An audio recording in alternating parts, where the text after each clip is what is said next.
नमस्कार दोस्तों, स्वागत है आपका फ्री यूनिक क्लासेस में। सो फ्रेंड्स, इस वीडियो में हम काव्य बोध के बारे में पढ़ेंगे कि काव्य बोध क्या होता है और इससे जो रिलेटिव क्वेश्चन एग्जाम में पूछे जाते हैं इनके बारे में मैं भी आपको बताऊंगा।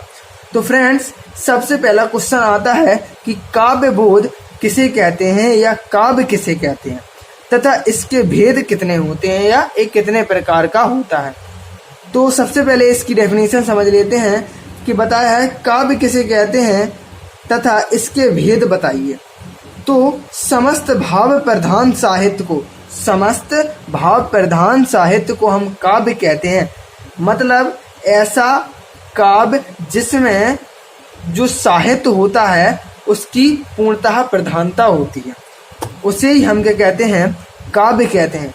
काव्य क्या होते हैं, दो प्रकार के होते हैं। एक होते हैं हमारा दृश्य काव्य और एक होता है हमारा श्रव्य काव्य। अब आपने इतना तो समझ लिया कि काव्य किसे कहते हैं और ये कितने प्रकार के होते हैं। तो काव्य समस्त भाव प्रधान साहित्य को हम काव्य कहते हैं और ये दो प्रकार के होते हैं, एक दृश्य काव्य, एक श्रव्य काव्य। अब बात कर लेते हैं दूसरे प्रश्न के बारे में। दूसरा प्रश्न बताया गया है कि आचार्य रामचंद्र शुक्ल के द्वारा काव्य की परिभाषा लिखिए। अक्सर ये एग्जाम क्वेश्चन में पूछ लिया जाता है, इसलिए आपको ये क्वेश्चन है बहुत अच्छी तरीके से तैयार करना है। देखिए, इसमें समझेंगे कि आचार्य रामचंद्र शुक्ल ने या किस तरीके से काव्य को परिभाषित किया है या उसकी किस तरीके से डेफिनेशन बताई है। तो समझिए, आचार्य रामचंद्र शुक्ल के अनुसार कविता वह साधना है जिसके द्वारा, कविता क्या है, वह साधना है जिसके द्वारा सृष्टि के साथ मनुष्य के रागात्मक संबंध की रक्षा और निर्वाह होता है। इस तरीके से उन्होंने काव्य की परिभाषा दी है। आपको इस परिभाषा को अच्छी तरीके से क्या है, याद कर लेना है। ठीक है, इस तरीके से तो दो हमारी जो डेफिनेशन है वो कंप्लीट हो गई है। एक आचार्य रामचंद्र शुक्ल के द्वारा काव्य की परिभाषा, ठीक है, तो ये बहुत इंपॉर्टेंट है, आपको अच्छी तरीके से याद कर लेना है। अब हम देख लेते हैं तीसरी डेफिनेशन जो कि दी गई है हमारे आचार्य विश्वनाथ के अनुसार।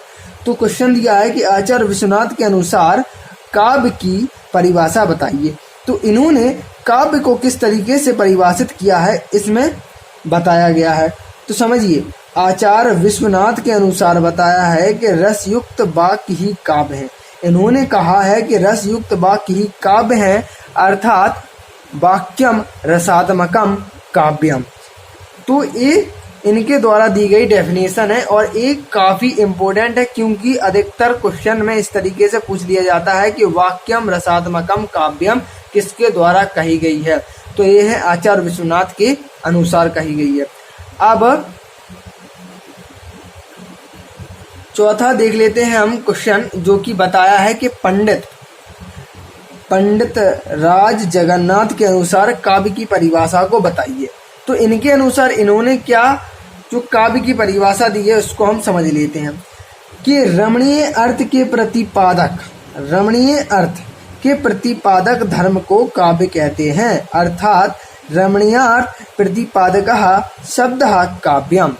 इन्होंने इस तरीके से जो काव्य की परिभाषा को डिफाइन किया है इस तरीके से कि रमणीय अर्थ के प्रतिपादक धर्म को काव्य कहते हैं, अर्थात रमणीयार्थ प्रतिपादकः शब्दः काव्यम।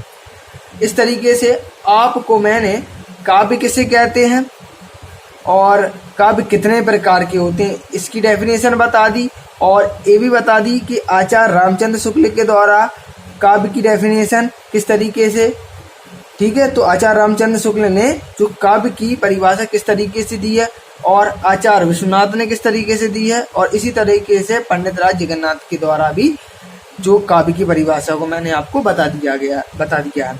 तो इस तरीके से आपको पहले इतना सब कुछ याद कर लेना है। अब हम बात कर लेते हैं कुछ और डेफिनेशंस के बारे में जो कि दी गई हैं जयशंकर प्रसाद के अनुसार।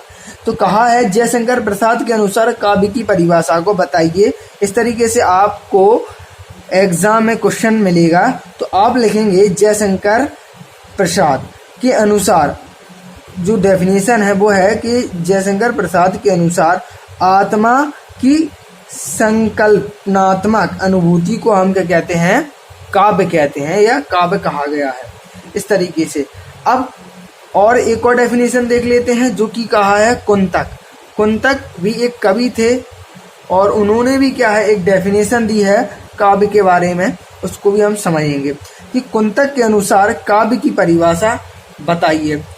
तो कुंतक के अनुसार कुंतक ने कहा है कि वक्रोक्ति काव्यस जीवितम, वक्रोक्ति काव्यस जीवितम, इस तरीके से उन्होंने काव्य को डिफाइन किया है।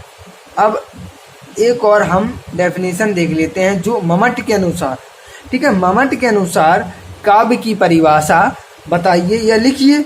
तो मम्मट जो थे उन्होंने काव्य को हृदय की सगुणा वलम कृतो पुनः किवपि कहा है। तो इन्होंने भी क्या है जो काव्य को परिभाषित किया है, कुछ इन्होंने संस्कृत में भी इसके बारे में कुछ कहा है कि सगुणा वलम कृतो पुनः किवपि कहा है। इस तरीके से आपको ये याद कर लेना है जो कि बहुत ही इम्पोर्टेंट है।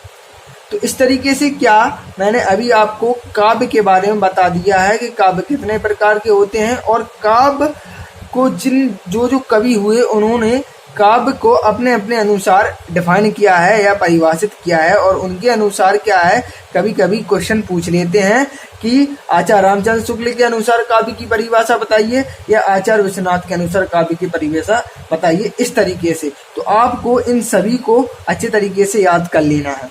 इसके बारे में हम और आगे भी वीडियो में मैं आपको बताऊंगा, अगली वीडियो में, कि काव्य, जैसे कि यहाँ पर बताया है दृश्य काव्य के बारे में, अगली वीडियो में मैं आपको बताऊंगा कि दृश्य काव्य क्या होते हैं और श्रव्य काव्य क्या होते हैं, फिर इनमें अंतर भी बताऊंगा।